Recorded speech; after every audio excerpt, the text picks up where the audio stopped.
Welcome back, y'all, to another episode of Super Gamer Book Club. I am your host, Adrian Homeboy Holmes, and joining me tonight is the one, the only, the Colonel, Mr. Garrett Morlang. How you doing tonight, my good man?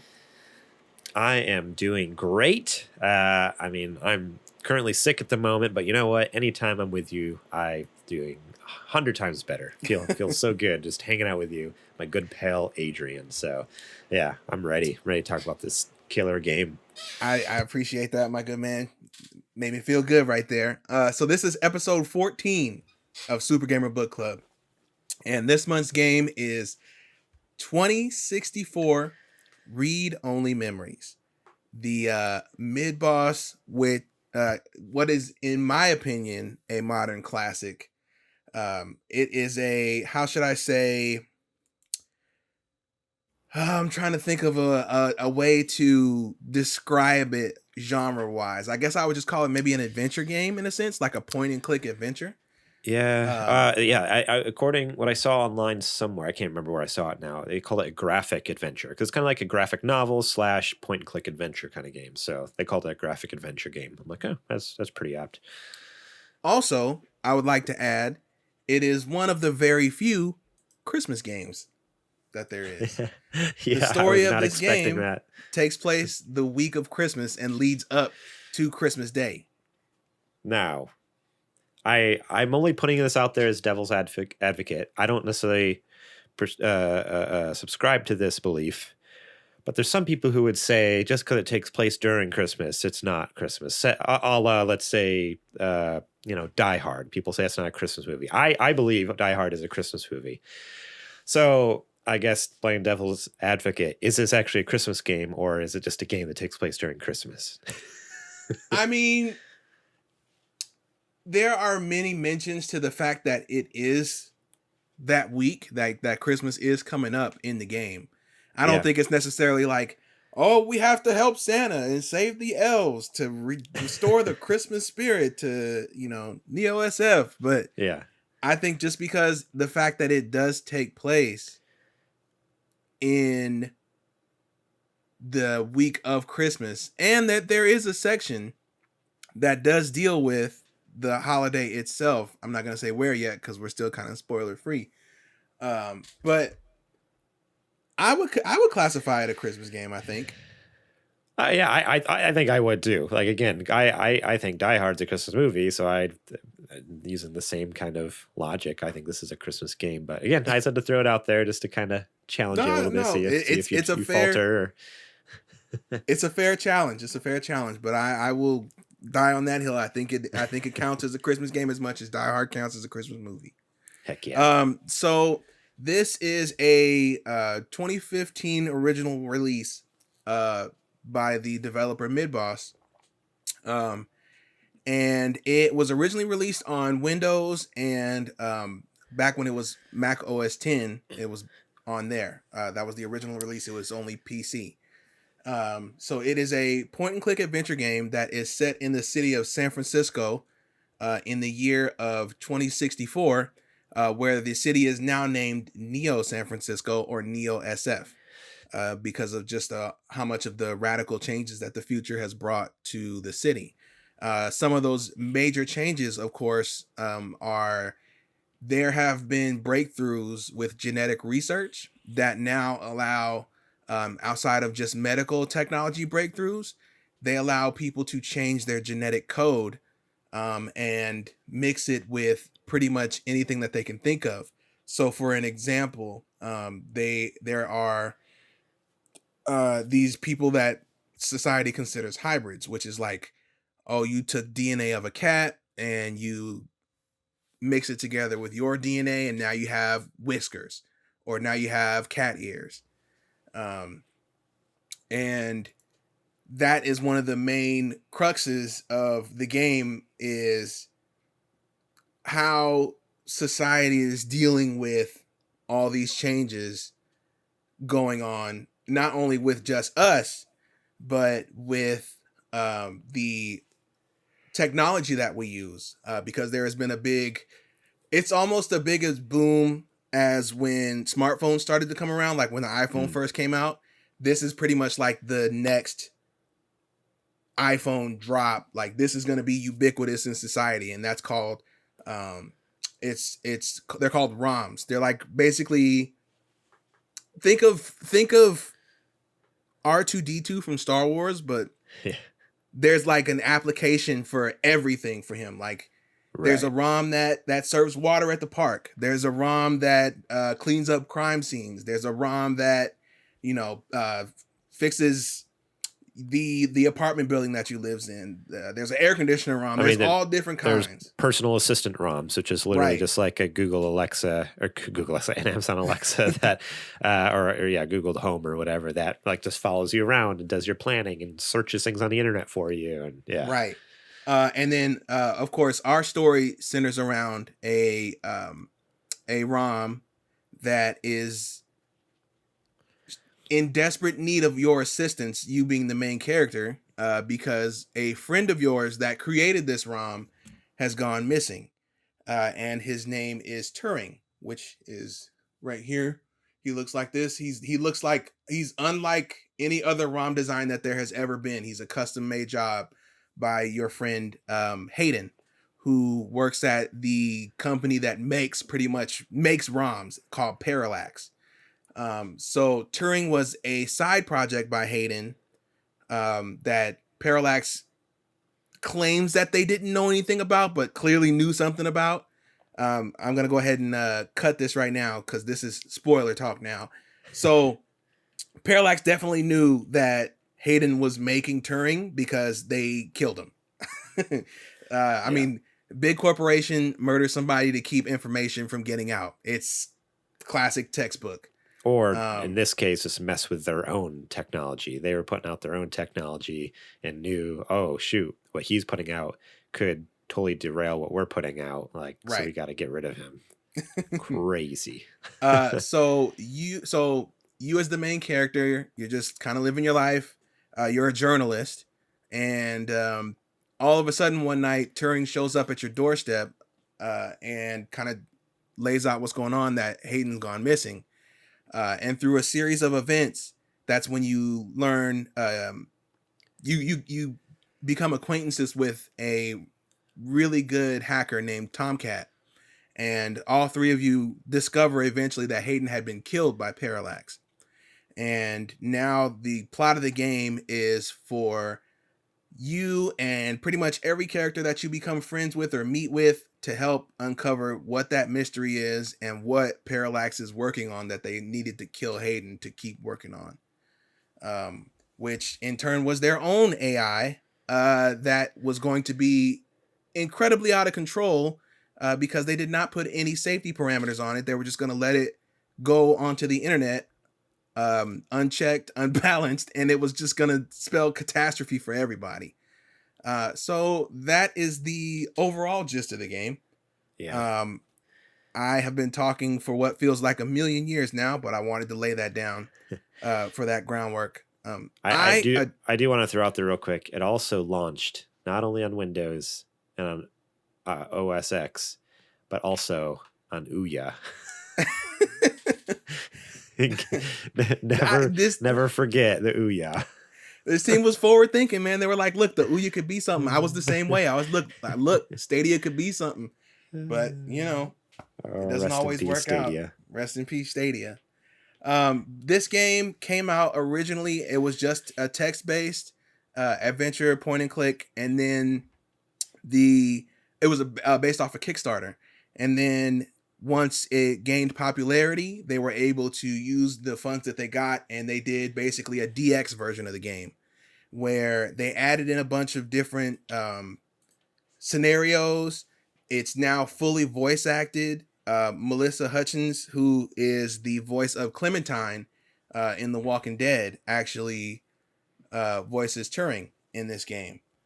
So they got some pretty high caliber talent here, and everybody pretty much delivers as far as the voice cast is concerned. And that's a testament to the quality of the game, because it really does help to get people who enjoy listening to it as much as reading it.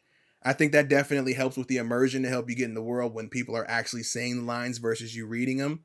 Because old people like me, that's the only way we got the story. But younger people these days, or people who just started playing games, they're probably used to characters saying the lines, so it makes sense to add voice to it.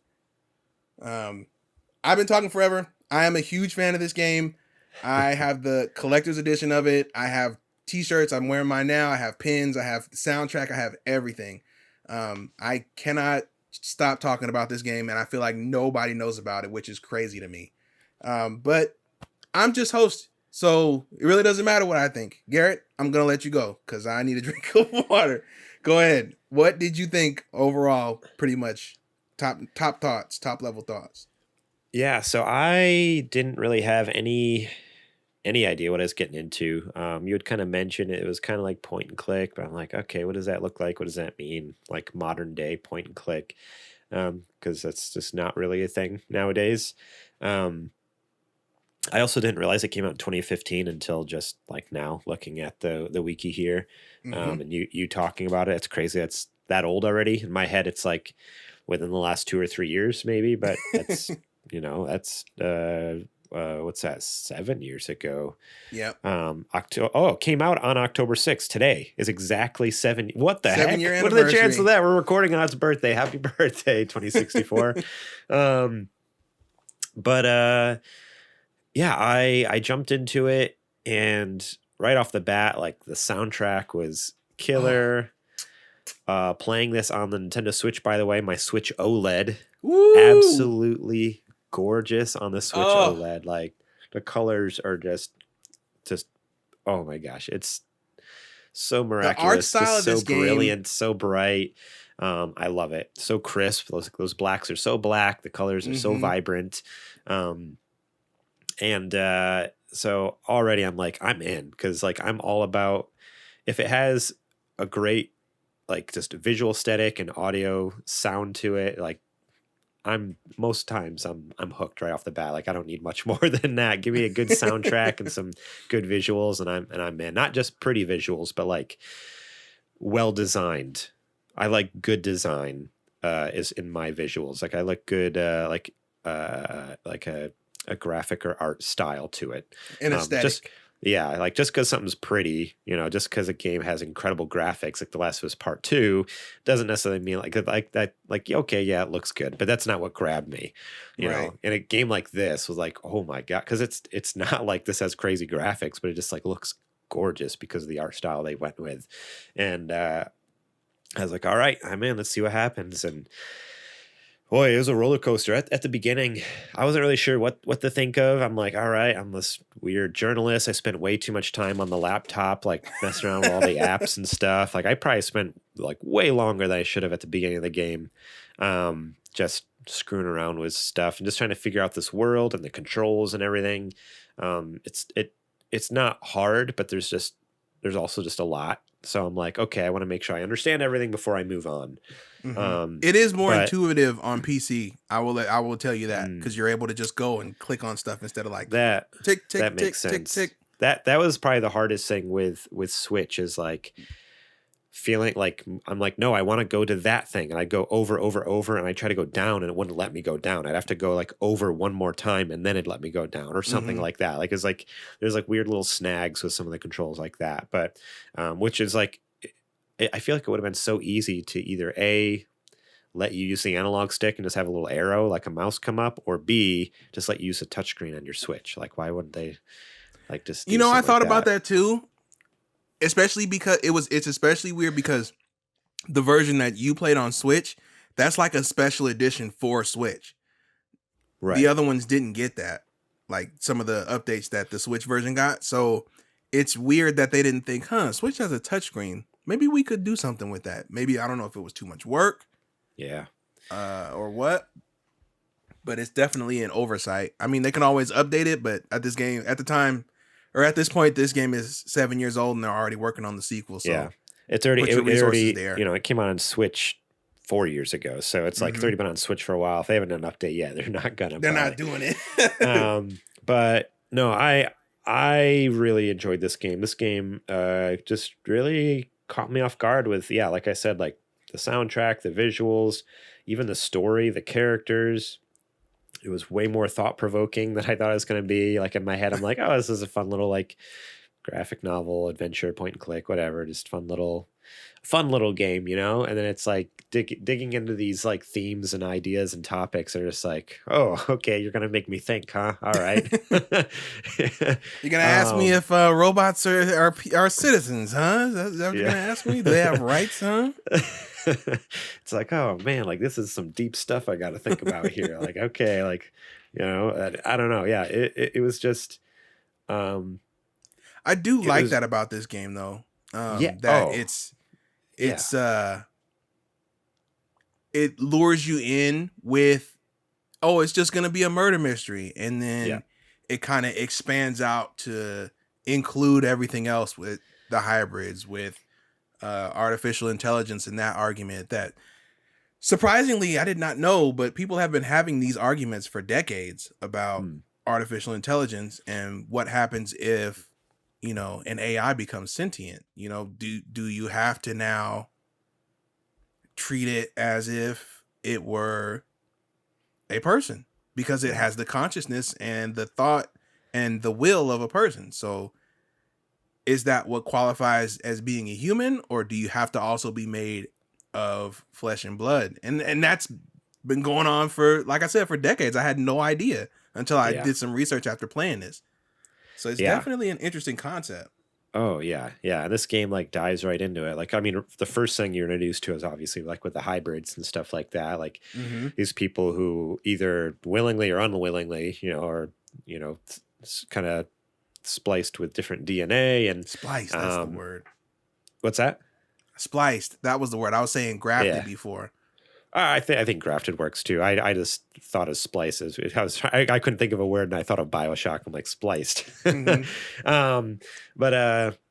yeah, like you talked about the one character who is, you know, covered in fur and has like cat ears now, like but in her case, like she had to because she had stage 3 skin cancer, was going to die, and had to be, you know, had treatments done with this DNA in order to literally save her life. And it was way past the legal limit of what you were able to do at the time too, but it would have killed her if they didn't go that far. Right. So it's like, yeah. So it's, man, like you're thrown with like these situations like right in your face. You're trying to like work through that and deal with that and everything. And with like, like how would you respond in that? Like, how do you respond to a person who's gone through that? How do you like, and then hybrids in general. Yeah. And then hybrids in general. Do they technically still count as humans? Do they still get the same rights as humans? Do we acknowledge them as such? And then it kind of, it's a parallel between both of those, because you got pretty much the same things happening. These both are sentient beings. You know, which one deserves one and which one doesn't? Who's to say that because Turing doesn't necessarily have a you know, gray brain in there, but if it processes information the same way our brain does, you know, and if Turing is able to consent to things and not to consent to things on its own free will, their own free will, then there's no real difference. But some people would say that there is. So it's I don't know, rad. It's awesome. yeah. This is like way beyond what you'd think of, you know, a typical video game. Like, and I don't know, and I like that. I love that. Like a lot of the games that I end up loving are games that make you think or feel things like deeper. And like, I don't know. Yeah, I think of like Death Stranding and God of War, like making you feel things deeper. Even the first Last of Us, making you think about things, you know, think deeper about this. Like, what would you do in this situation? Like that ethical dilemma at the end of that and stuff like that. And games that make you like actually think and actually feel, like that's what I gravitate to. And so I wasn't expecting that out of this. And then when I got it, I'm like, all right, cool. Like this, I'm in. This is something else. Like this is something else, Adrian, you served up for me. So yeah. One of my favorite things about the story was watching Turing come to terms, or basically like learn about themselves, or learn about the fact that, oh, I have the ability to think freely and choose what I want to do and feel things. Like when the group found out that Hayden was killed, Turing was upset and they didn't know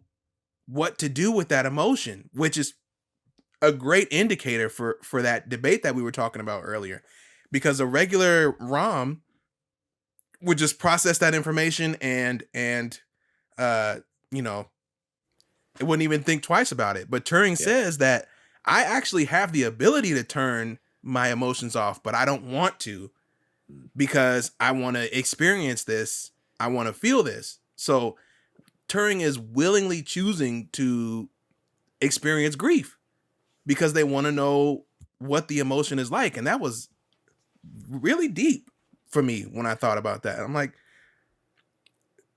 watching Turing come to terms with sentience, or I guess in an AI come to terms with sentience was really emotional at times, because it's kind of like watching a child realize that they have a range of emotions that they could feel.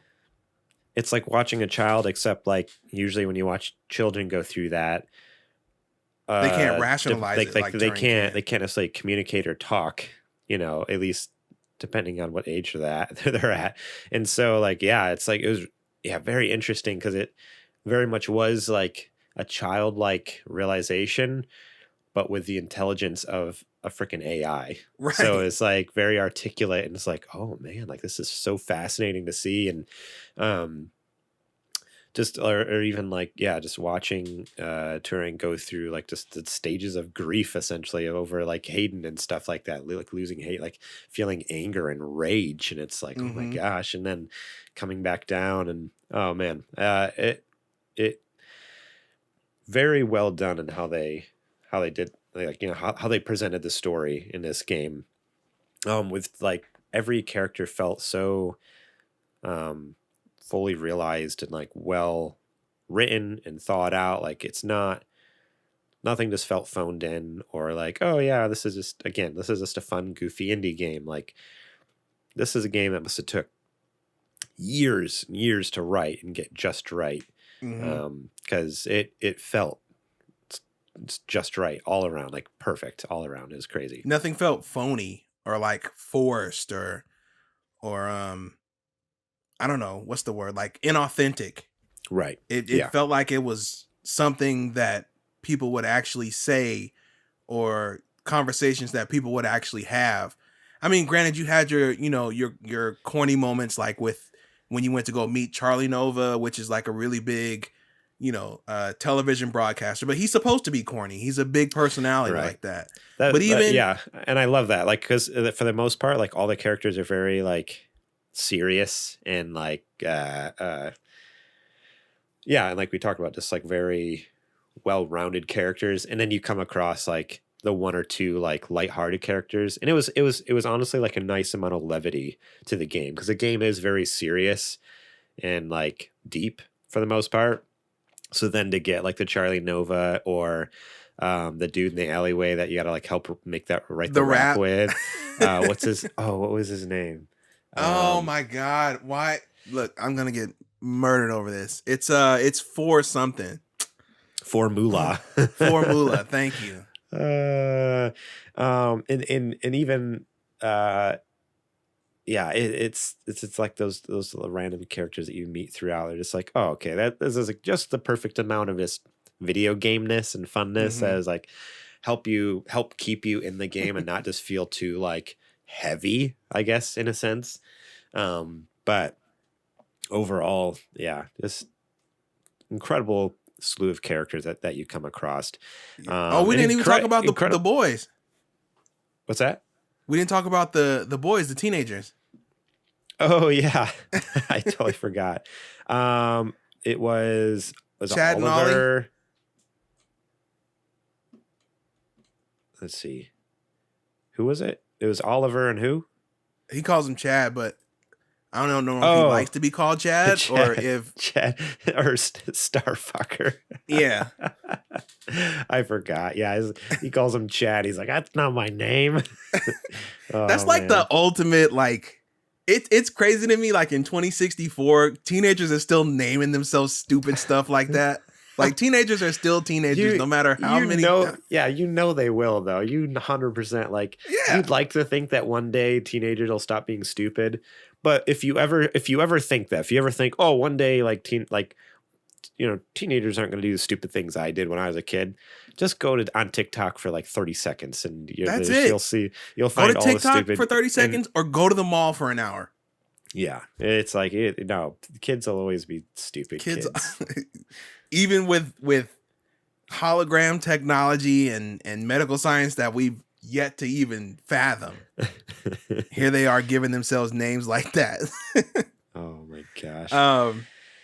I appreciated, they were definitely a part of the cast, and they were really well rounded. They were, I think, a lot of the source of levity too, even though they were part of the crew that helped us out over time. Yeah, yes and no. Like they definitely brought a lot of levity, but I also love how they had a really good character growth arc as well. Mm-hmm. Just seeing, I mean, Oliver was pretty down to earth the whole time, but yeah, Chad, seeing him like come around to like actually like becoming friends almost with Turing, like instead of calling, there was like. Initially, he had all these like horrible names for her, like trying to make fun of her, and then by the end, like I'm trying to remember what exactly like he was calling her, but it's like more like an endearing, friendly name. Brobot. So at first it was like bucket of bolts, bit brain, blah, and he had a few other ones. And by the end, it was and Turing called him meat sack. Yeah. But yeah, call him Turing Brobot. Like, yeah, they're friends now. They're bros. Like, oh, it's so cool. Like, see him come around even, which is because his dad. That's a big part of the story too that we haven't really talked about. Is, so like, yeah, there's discussion about, rights for hybrids and rights for AI, but there's sentient AI, but then there's these like extremist groups who are like against these things, and so like Chad's dad is like the leader of I forget the name of the actual that was a Human Revolution. That's what it was. Human Revolution, yeah. Which is like people who are all about like, no, like if you're not 100% pure human, you're not a human. You don't deserve rights. And that's for anybody who is not 100% flesh and bone. Like if you got like, instead of glasses, I think a lot of people can choose to get like corneal technological implants to help them see. Like if you even get something like that, they don't roll with you. They don't consider you human anymore. Like you're part robot now, which is insanity. Yeah. So it's like, so for him to be the son of like the guy who, is running this human revolution, or at least like high up in it, like running different protests and stuff, to by the end be like one of the crew who like literally helps you launch the AI onto the system to fight against Big Blue or whatever. Like, oh man, that's so cool. Like that's just such a huge, again, character growth moment there. That was just not expected at the beginning of the game. That's for sure. One of the characters I remember having a hard time with in the beginning, or the first time I ever played it, was Jess. Okay. Which for the listeners out there is the hybrid, the first hybrid that you meet, the one I was giving the example of earlier. She was the one that had a very advanced cancer, and they had to do the genetic modifications on her in order to pretty much save her life. And in exchange for that, they forced her to be sterilized. So she could not end up giving birth if she wanted to, or whether she wanted to or not, it doesn't matter. They made her have to sterilize herself. And in the game, Jess always comes off as very aggressive. She's always very combative. And she always has like some kind of an attitude or something like that, or a problem. Because she feels like whenever dialogue choice that you pick with her is always, she always views it as condescending, but that's because all she deals with when she's not dealing with other hybrids are people who look at her in disgust or who just say enough to her to get her out of their way because they don't really want to deal with her. So it makes sense now when I go back and think about it in retrospective that she would act that way towards everybody because she's been around that kind of behavior so long that she just assumes that everybody is out to get her.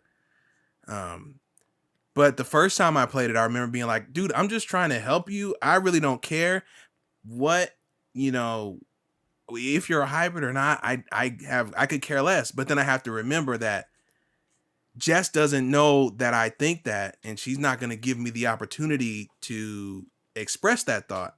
Also, I'm not really this, you know, what's the word? I'm not really like, I'm just stepping into the main character's shoes per se. Like they're more of an avatar for me, and I'm not going to be able to choose the exact thing I would say to Jess to explain my case. So Right. Yeah, I always felt the same way at the beginning because I always, you know, I chose my dialogue choices like genuinely how I would speak them, and you know, I'm not a jerk. You know, I mean, you guys who know me is like I'm a pretty chill dude, and so I was like trying to be like, yeah, super polite and nice, and like the way I talked to her, and yeah, every time her response was like, "Ugh, you're just like," bro, and, like instantly it was like defensive or just like was instantly or trying to like or yeah, she was trying to cut you down. She was deflecting condescension that wasn't there. Like she thought you were being condescending, and so she was deflecting it back to you. But instead, what was happening is she was just being condescending to you when that's not what you meant at all. Like, no, wait, like, no, like that's like, wait, stop. Yeah. and I don't know. Yeah, for a while, it like drove me crazy. Like every time I talked to her, she was like so like, pissed me off. I was like, no, I'm trying to be nice here. Right. Stop. Right. But you got to remember, asshole. You're like Garrett, you're like the one of 100 people that actually care about her as a being and are not just tolerating her. So I get it in that lens. I do. But I think in her own way, she does eventually come around. Yeah, I mean, she's still kind of like a little like at the end, but in general, she's definitely like you could tell it's almost like a cheeky like, oh, like I don't like you, but well, we can be friends, wink kind of thing. Right. Like, you know, it's like, get out of my face. We're friends, but you know, don't get too chummy, you know. And I'm like, okay, I mean, I guess it's better than you hating me like you did at the beginning of the game, but yeah, I'll take that. Who else are we? Oh, Lexi. Lexi is your she is a police officer that the main character happens to know because Lexi dated your sister, right? Yep. Yeah, she's a police officer for the Neo SFPD, and she helps the main character and Turing get into places or find leads that they wouldn't have been able to access without her. And she also chases you around the city in a cheeky kind of way because she feels like she's responsible for you now, because she knows that you're trying to run after whatever, you know, killer is out there, which has now at this point killed multiple people, trying to silence any paper trail that Hayden had with the information about Turing. She's kind of like your guardian angel in a sense. Now, how often did you utilize her? Because I'm going to be honest, I very rarely, I don't think I ever included her unless the game forced me to. There's a few times where it's like, do you want to talk to Lexi? And I'm like, nope. Like if I had the choice to talk to her, I did not. The only time I really interacted with her is when the game basically made me. And the only reason I did that is because, her being a police officer, I was like, she had already kind of threatened to like, hey, you guys got to chill out, or else, you know, I'm gonna have to put a stop to this. And so I'm like, no, I'm not gonna keep telling you. Like, I understand you're friends with my sister, friends with me, like we go back and all that, but like I didn't want to tie her up, and I didn't want her to tie us up. So I would always like neglect it. But I was curious, like, did you consistently kind of go after her and like keep her in the know, or no? Did you kind of? I did once. Okay. And pretty much what you thought happened was going to happen. And I only did that because I could sense from the initial conversation with Lexi that she was already fed up with the way that things are going at the police department. Because remember, when you first meet her, or when the main character in Turing first meet her, she's talking about how she's on this beat that like she's basically doing like. Well, she's investigating that. She's investigating that Froyo stand that got like destroyed by a like some rabid ROM essentially. It's like so stupid. Like she's like, I don't care about this. Who cares about the freaking Froyo stand? And apparently this has been going on a while, so I could definitely tell that she was already over it. So I figured maybe if I talk to her, you know, again, I can kind of wear her down and let her know what's going on. So she'll kind of be. So it'll accelerate her eventually, which you can kind of tell by where the story was going to be like, forget the department, I'm doing my own thing. So I thought that was going to accelerate that, which it kind of did and it kind of didn't. I would maybe go back and watch those encounters if I were you, just to see what happens in them. Okay, because I mean, she still showed up at different points. Like when she caught me, she was just like, "Hey, what are you doing?" Right? It's like, nothing. Don't worry about it. We're doing just fine. Yeah, for the most part, we just happen to be in the same office where a lady got pushed out of the window. But right. Like, wait, what are you guys doing here? It's like you're just standing there next to the body in the street. Like, I don't know. But okay, yeah. So I don't know. I didn't have much interaction with her. She was cool. She was great. She was extremely helpful in the end of the game. That's for sure. Which we haven't really talked much about that. But so basically the ending. What's that? We can go into that if you want. Yeah. So the ending of the game is. Well, we haven't even talked about Tomcat yet. Should we talk about Tomcat real quick, and then we can go into kind of like what goes down. So, dude, Lexi's great. We'll get back to her in a moment, but we got to freaking talk about Tomcat. She's like the like main secondary character. It's like you, Turing, and like Tomcat. Like that's kind of like the trio of the game essentially. The Three Musketeers. Yeah. So Tomcat. Oh boy, where do I start?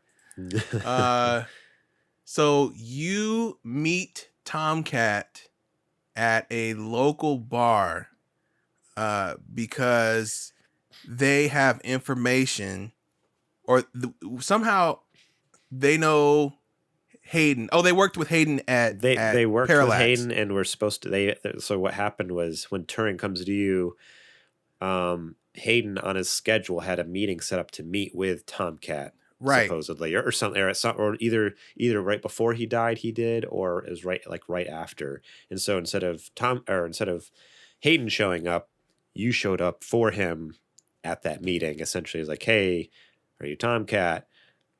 I'm not Hayden. Like, who's asking? I gotta talk to you. Tomcat is, like I was saying a little bit earlier, is pretty much a world-class hacker, information gatherer. She's your guy in the chair, basically. So throughout multiple occasions, Tomcat is able to open doors and pathways and get information and hack stuff and get records. Anything that, you know, would require hacking, Tomcat can pretty much do it if you give him enough time. Over the course of the story, we find out that they are not from they're not from North Carolina like they claim, which Tomcat speaks in a kind of like a country accent. They're actually from Napa. Got that southern accent. Yeah. Got that good old sugar darling accent.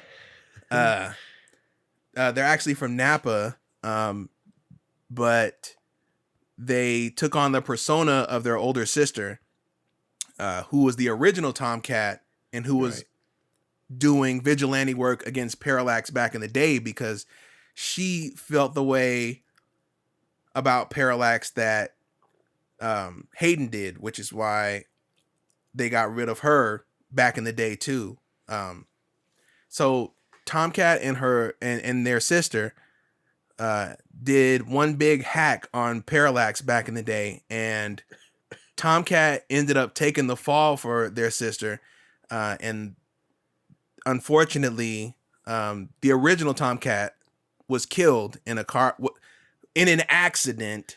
Yeah. Yeah. Shortly after Tomcat went to jail when they took the fall, which also you can pretty much put the pieces together that Parallax killed her sister. And once they got out of jail, they assumed the Tomcat name, and here we are. Now they're helping you out. Yeah, Tomcat definitely came in clutch a lot and really did start to feel like a friend, very early on. I feel like Tomcat, of all people in the game, was the one that, outside of course, Turing, but Tomcat was my ace. Like, I didn't have to worry about her, or I didn't have to worry about them stabbing me in the back or something like that. Well, yeah. Well, they had a close relationship with Hayden and with the creation of Turing, and even the previous AIs that Hayden had created. Like, we find out that Turing wasn't the first one. There was also Grace, I think, was the other one. Mm-hmm. And so, like, all along, Tomcat has kind of had some of their fingers in those other iterations of the AI. And so, yeah, it felt really easy to trust them through it all, just because of that. And then on top of that, as they open up to you and kind of share, like, you have a story with the sister and stuff like that, it's like, oh man, okay, like, this person's pretty, like, this person's a straight shooter. Like, they're not going to screw us over. Mm-hmm. And even to the point where, like, just the way Tomcat understands and relates to Turing a lot of ways, which is neat. And I think that just comes along with the fact that Tomcat's, in a coder, hacker, technology, like, understands just machines and AI and stuff in general, just Mm-hmm. from a very what's the word I'm looking for? Just a very, like, flat, general kind of view of AIs, and, like, it's just a computer program.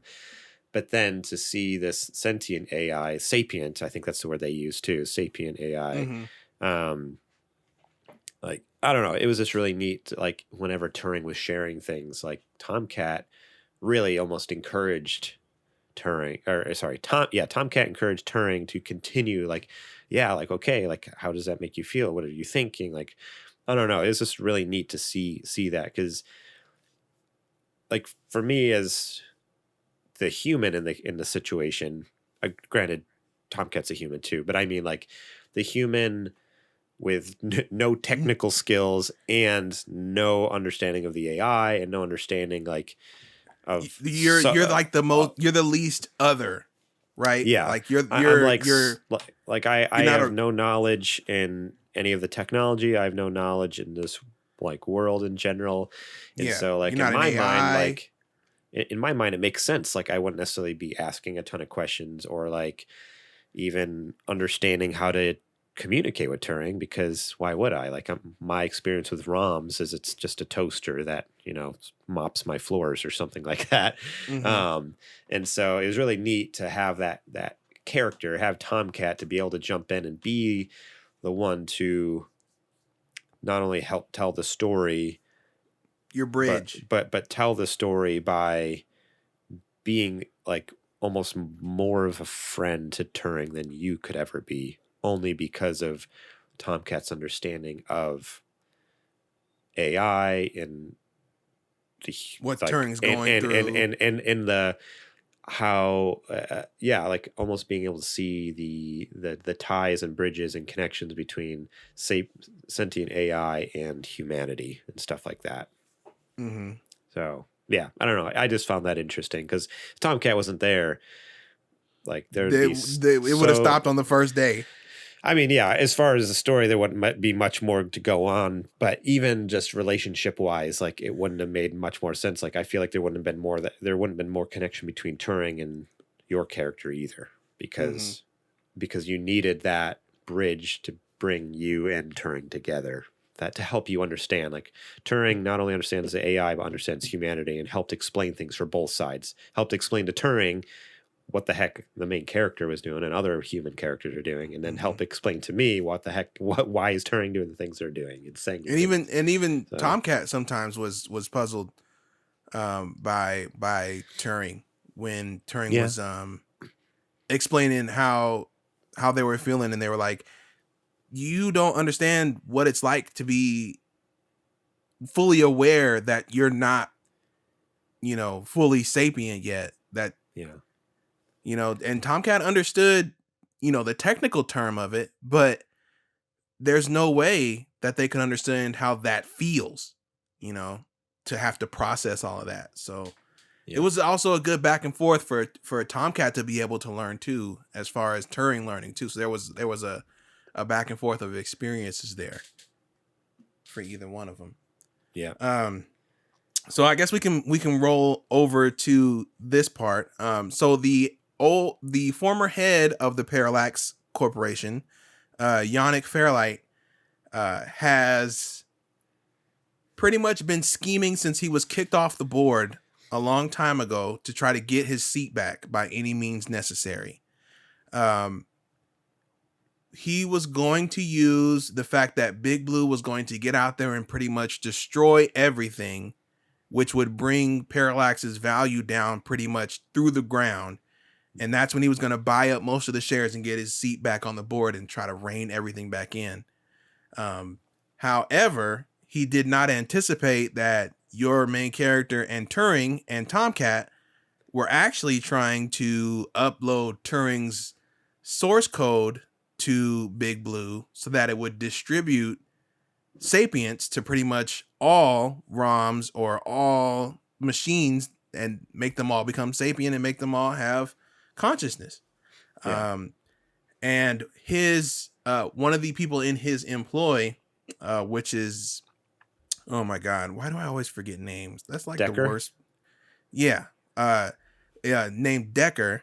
You find out when you get to the end of the game and you're getting ready to upload the Turing source code, you find out that Decker betrays you, and he is actually a combat cyborg that returned from war as only a brain, and he is essentially experiencing psychosis because he can't feel anything unless it's adrenaline from killing or what he was pretty much built to do as the combat android, which is I I honestly, the first time this happened, I had no idea what to expect with him. I knew something was fishy about him, just the way like his mannerisms and stuff were. I was expecting him to betray us, but I thought it was just gonna be like a regular guy, like he stunned something and maybe Lexi has to fight him. But you can't fight an android. You can't fight an android, fist to fist. So Yeah.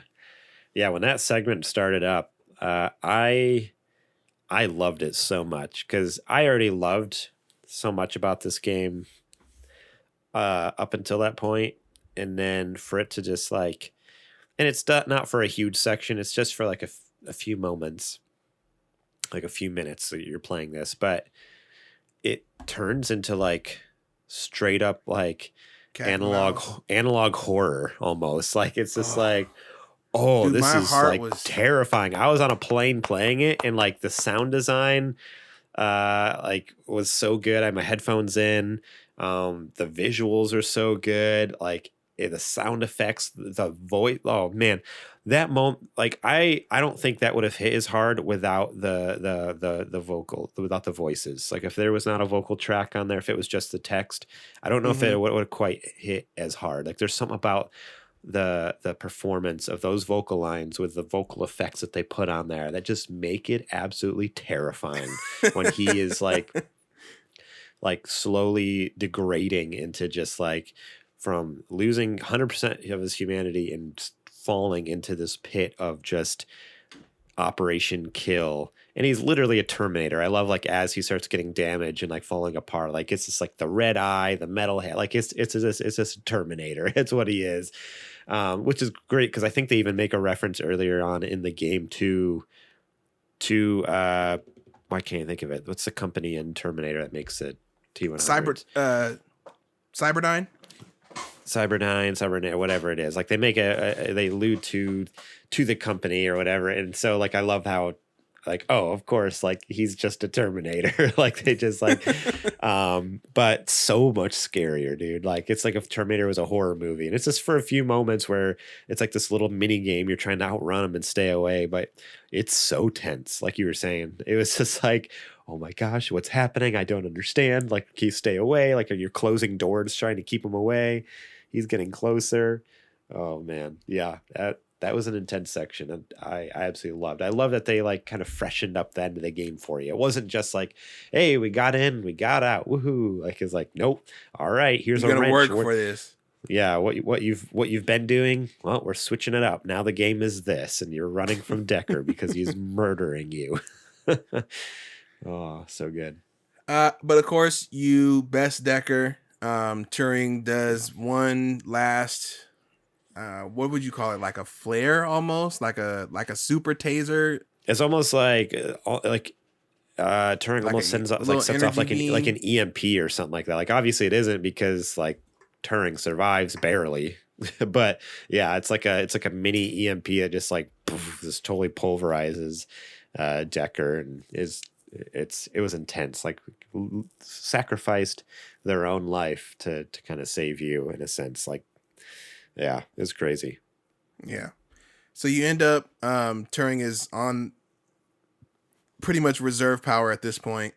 But you have to coach them through uploading their source code. So you have to kind of, you're walking down memory lane to keep Turing from seizing up and shutting down while they upload the source code. So you're like, yo, Turing, dude, don't you remember when we first met Tomcat? Don't you remember when we got lost, out in the middle of nowhere trying to figure out what leads? Don't you remember how good of a time we had with Formula? You remember running from Lexi? Like, you're just going through all this stuff. Like, what about the boys? They need us, Chad and Oliver. They need us to help them keep on the right path. Just kind of saying things to keep Turing talking and thinking so that they don't shut down. I thought that was really well done. Yeah. Because and it's weird when you think about it, but you don't realize how far you've come and how much you've done until you see all the choices of things that you could say to Turing. But a lot of stuff happens. Yeah, it's for such a short game, like a lot happens. It's really neat. Like I like that they do that because it really does help you be like, oh, we've gone through a lot together. Like, and it's only been a week. Yeah, it's only been a week. And just in that week, like you guys really go through it. So I love that little kind of like, hey, we care about Turing, Right. And then of course, the game ends on Christmas Day. You wake up, everybody was successful uploading the code, and the biggest present that I guess you could say humanity has gotten in a very long time is now all ROMs, at least starting in San Francisco, have become sentient. And now this is a nationwide, issue and news story, because now we have to figure out, we have to go to litigations and courts and, different debates now to talk about the validity of their status as citizens or as, beings. Do they have rights? But this is the day that, Christmas Day now will forever be associated for ROMs with, this is the day when we became sapient. So I thought that was a pretty cool finale for the game. And imagine the original game. What? I was just gonna say, imagine waking up Christmas morning and be like, mommy, like, what did we get for Christmas? Can we open our presents? And like all in, the ROM's just in the corner doing an update, and all of a sudden it's just like, beep, like, all right, peace, I'm out of here. And you're like, wait, what? Wait, what? Like, what are you? I don't What are have you to be talking? here. Oh man, like it's just yeah, it'd be so bizarre to be like, wait a second, this thing that we purchased with our money, you know, like I imagine these things aren't cheap. You buy it, you've been using it Right. in your home for years probably at this point, and then it just up and Well, like leaves. Peace. it's a Also, person by the now. way, I'm no longer whatever. Let's see. I'm What not are some Rom of the 62-3. I'm yeah. Chad. I'm not NSFPD 72 or IK 47. I'm now like Phil. Like okay, all All right. right. Do your It thing, just I like guess. walks out the front door, and you're like, bye, I guess.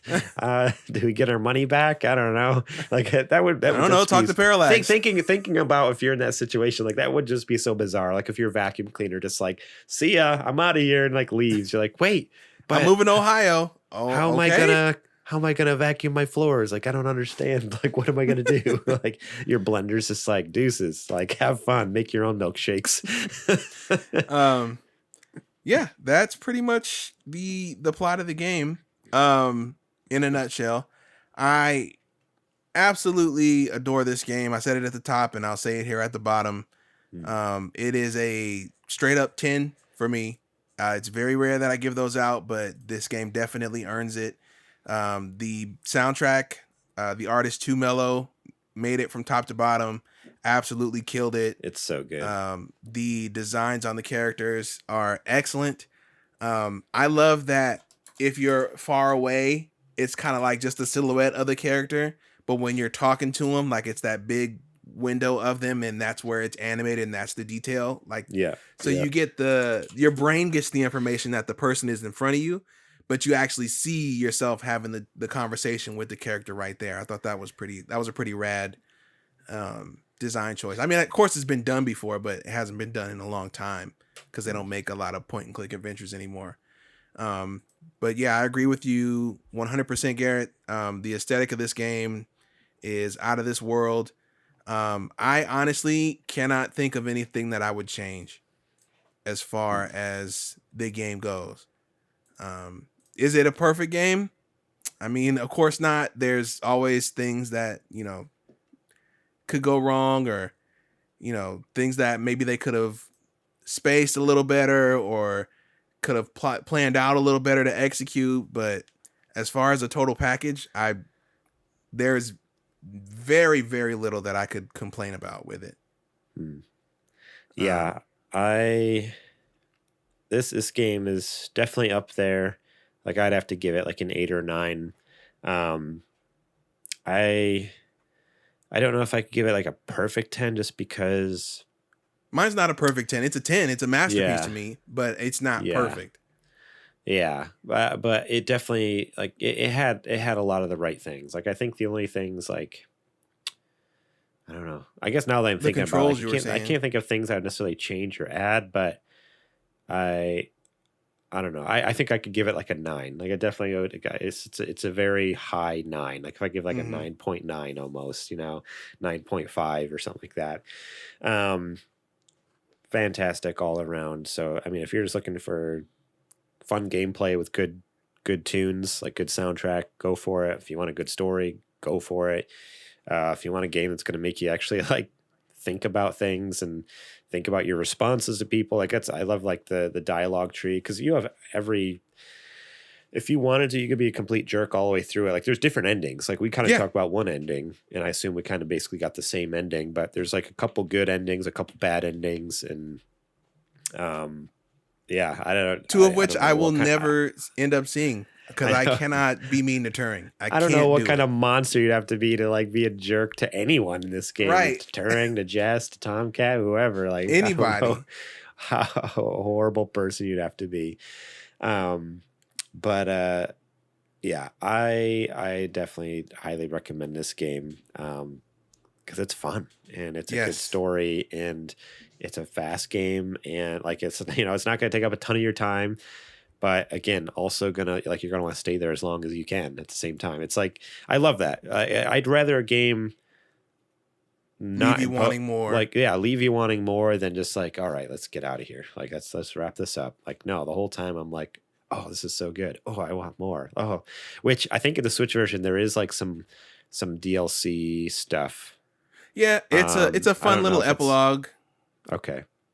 I mean, Like, it's well, because I noticed there's like a on the main menu there's like an extras section, and I haven't even gone to it yet. Because that's because in the game when I beat it, it goes back and like I can there's an epilogue where I can go and talk to everyone. It's basically like one last hurrah, like okay, yeah, happy, like Merry Christmas, see you later. that's the extra. But if I back all the way out and go to like the main menu, there's an extras and there's like another episode or something. I think it was called. I forget, but I think that's just letting you go back into that episode. But the extra stuff is okay. like the entire soundtrack is on there if you want to listen to it from top to bottom. It's like a BGM player, and then Okay. the art book is in there. There's a digital art book. I thought there was something that was based around the two guys, Oliver and Chad. Isn't there some? I mean, you're talking about punks. Punks, yeah. Yeah, that's like a little. I mean, that's a little side game. I don't necessarily Okay. think it's like related to the story itself. Okay, Not like I the said, epilogue of I it. didn't play it, but I wasn't sure. I thought maybe it was more to the story, but I mean, it's cute. Like you can definitely play it, and just it's more hanging out with them. It's more them. Which, granted, I would never turn down an opportunity to hang out with those two because they seem like a riot. But yeah, there's one epilogue where you just kind of like you said, one last hurrah where you can go around and talk to everybody on Christmas Day as things are unfolding, and just see how they're spending their Christmas. And once you finish with that, that's pretty much a wrap. Just like this episode. yeah. Gary, do you have any final thoughts on this one? I know you just kind of went through. I just wanted to make sure you got everything else out. Go play this game. Yes. And play it on Nintendo Switch with an OLED screen, please. Or an OLED display if you have one. Yeah, OLED Vita or on because it's on PlayStation and Xbox, play it on an OLED TV. Go out and spend $2,000 on an OLED TV just to play this $15 game. If you can find an OLED TV to play this, or an OLED display to play this on, no matter what kind of, if it's a PC monitor, if it's a TV, a Vita, a Switch OLED, do it, because this game shines so bright with an OLED display. So good. Yeah, I don't know anybody who knows about this game, which is very unfortunate. And I really wish that more people knew. Clearly, there's a fan base for it, of course. Mm-hmm. But in my neck of the woods, very few people know about indie games in general. So this is like already indie to indie games. But yeah, I guess I never usually do this. But if you're under the sound of my voice, please play this game, because it deserves much more attention than it's getting. And I know it's already 7 years old, but that does not matter at all. It probably won't matter in about 20 years from now if it's still accessible. It will be to me because I have the cart. But yes, absolutely play this game. Cannot recommend it enough. And that is where we are going to cut it for this month's episode. Thank you for listening. Thank you for hanging out with us. That is going to do it for me. Garrett, where can the good people find you on the internet? They can find me on our main show, Super Gamer Boys. You can find that on our YouTube channel. Find us on podcast feed, Super Gamer Boys, or just Twitter and Instagram at @gmorlang. You can follow me along there and just like my stuff once in a while. I'm not about quantity. I'm about that quality. So I don't tweet or post very often. But when I do, oh man, it's for a reason. Wow, I don't know. I'm just maybe toot my own horn a little bit. So you were sounding cool. It's not that good. It's not that good. I'll be completely yourself. honest. Don't follow me for the banger tweets. Follow me just because once in a while I might post something cool, but don't expect me to be like, freaking like I don't know, like Picasso of Twitter or something like that. But yeah, and are we going to let the good people know what? Well, I guess now this month's game, next month, October's game is going to be. So for this month, you can find me any and everywhere at Homeboy. I don't know if I said that. This month is Spooky Gamer Boys month, and for our game of the month, we have chosen what is clearly the scariest game that has ever been made. Ladies and gentlemen, we are playing Luigi's Mansion for our Spooky Gamer Book Club of October. It's going to Yes. be us two, yours truly, with our special guest, Mr. Connor McCabe Ooh-wee. of Super NPC and Video Games, a comedy show fame. We are going to be sitting down and talking all things Luigi's Mansion. I'm especially excited because I'm playing the 3DS remake. I think Garrett is as well. And I'm interested to see what the differences are because I'm pretty sure Connor's going to be playing the original GameCube cut. So keep your ears peeled and your eyes out and whatever other idioms and expressions that you use to stay informed. And we will see you at the end of this month. And that will do it. All right, everybody. Take care. We're out of here. Peace. Bye-bye.